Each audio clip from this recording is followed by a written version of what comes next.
নমস্কার বন্ধুরা, সুপর্ণা রান্নাঘরে সবাইকে স্বাগত। আজকে আমি আপনাদের সঙ্গে শেয়ার করব উড়িষ্যার একটা ভীষণই জনপ্রিয় মিষ্টি ছানাপোড়া।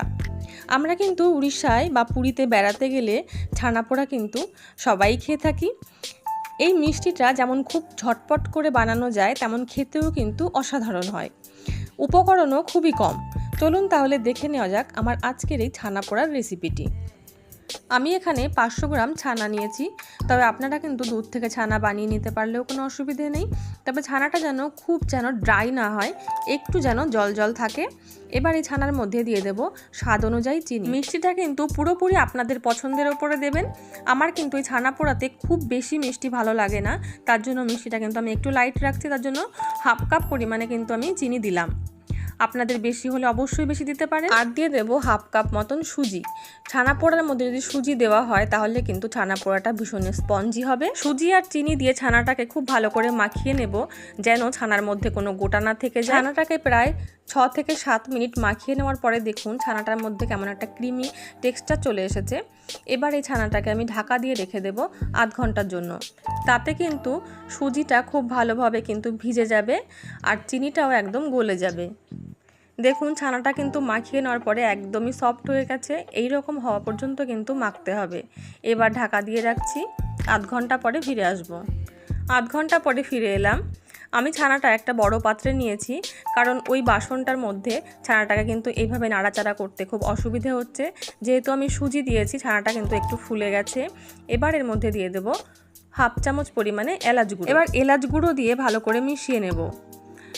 তবে হ্যাঁ, আর একটা কথা বলে রাখি, যদি এই ছানাটা আধ ঘন্টা পরে দেখা যায় অনেক সময় সুজির কারণে একটু ড্রাই হয়ে যায়, সেক্ষেত্রে কিন্তু একটুখানি পরিমাণ বুঝে একটু দুধ দিয়ে কিন্তু ছানাটাকে মাখিয়ে নিতে হবে, যাতে ছানাটা খুব ড্রাই না হয়ে যায়। এই ছানা পোড়া ছানাটা কিন্তু খুব ড্রাই বা খুব জল জল এরকম কিন্তু হবে না। আর যদি আপনারা ছানা নিজেরাই বাড়িতে কাটিয়ে নিন, সেক্ষেত্রে কিন্তু ছানার যে জলটা থাকে সেই জলটা দিলেও হবে।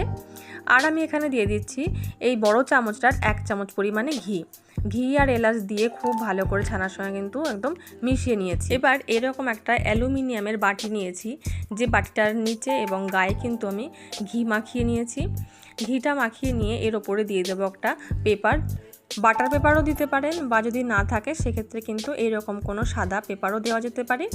আমি পেপারটা দিয়ে ঘিয়ের সঙ্গে ভালো করে কিন্তু মিশিয়ে বাটির তলায় একদম সেট করে নেব। এবার এর ওপরে দিয়ে দেব পুরো ছানাটা কিন্তু বাটির মধ্যে আমি দিয়ে দেওয়া হয়ে গেলে একটা চামচের সাহায্যে এইভাবে কিন্তু একটু প্রেস করে গোটা বাটির মধ্যে একদম নিচটায় কিন্তু সমান করে দেব। যখন ছানাটা সেট করা হয়ে যাবে, তখন আমি বাটিটাকে ধরে কিন্তু 1 থেকে 2 বার একটু ট্যাপ করে নেব, যাতে এর ভেতরে কোনো হাওয়া না থেকে যায়। এবার আমি গ্যাসের ওপরে একটা কড়াই বসিয়ে হাই ফ্লেমে কিন্তু গরম করে নিয়েছি। এবার কড়াইটার মাঝখানে এরকম একটা স্ট্যান্ড বসিয়ে তার উপরে কিন্তু বাটিটা বসিয়ে দেব। এবার একটা ঢাকা এমন দিতে হবে যেন গোটা কড়াইটার উপরেই কিন্তু ঢাকা হয়ে যায়, তেমনই দেব।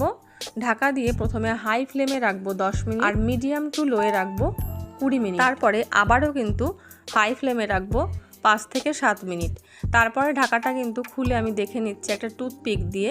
টুথপিকের গায়ে কিন্তু কিছুই লেগে নেই, মানে ছানাটা কিন্তু একদম তৈরি হয়ে গেছে। এবার আমি একটা থালার মধ্যে ঠান্ডা করার পরে কিন্তু নামিয়ে নিয়েছি। গরম অবস্থায় কিন্তু বের করতে গেলে ছানা পোড়াটা ভেঙে যাবে। তাও কিন্তু আমার ছানা পোড়াটা অনেকটাই একটু গরম গরম হয়ে আছে, যার জন্য কিন্তু অনেকটাই নরম লাগছে। এবার এই তলা থেকে পেপারটা আমি সরিয়ে নেব। এবার আমি একটু কেটেও আপনাদেরকে দেখাচ্ছি। দেখুন ভেতরটা কিন্তু খুবই সফট এবং স্পঞ্জি হয়েছে। এই ছানা পোড়াটা কিন্তু একদম ঠান্ডা করার পরে কাটলে তবেই কিন্তু বেশি ভালো হয়।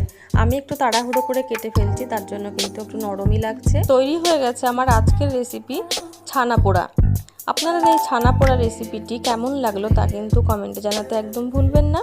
ভালো লাগলে ভিডিওটিকে লাইক এবং চ্যানেলটিকে সাবস্ক্রাইব করার অনুরোধ রইল। চলে আসবো অন্য কোনো নতুন রেসিপি নিয়ে আপনাদের সামনে। ততক্ষণের জন্য নমস্কার।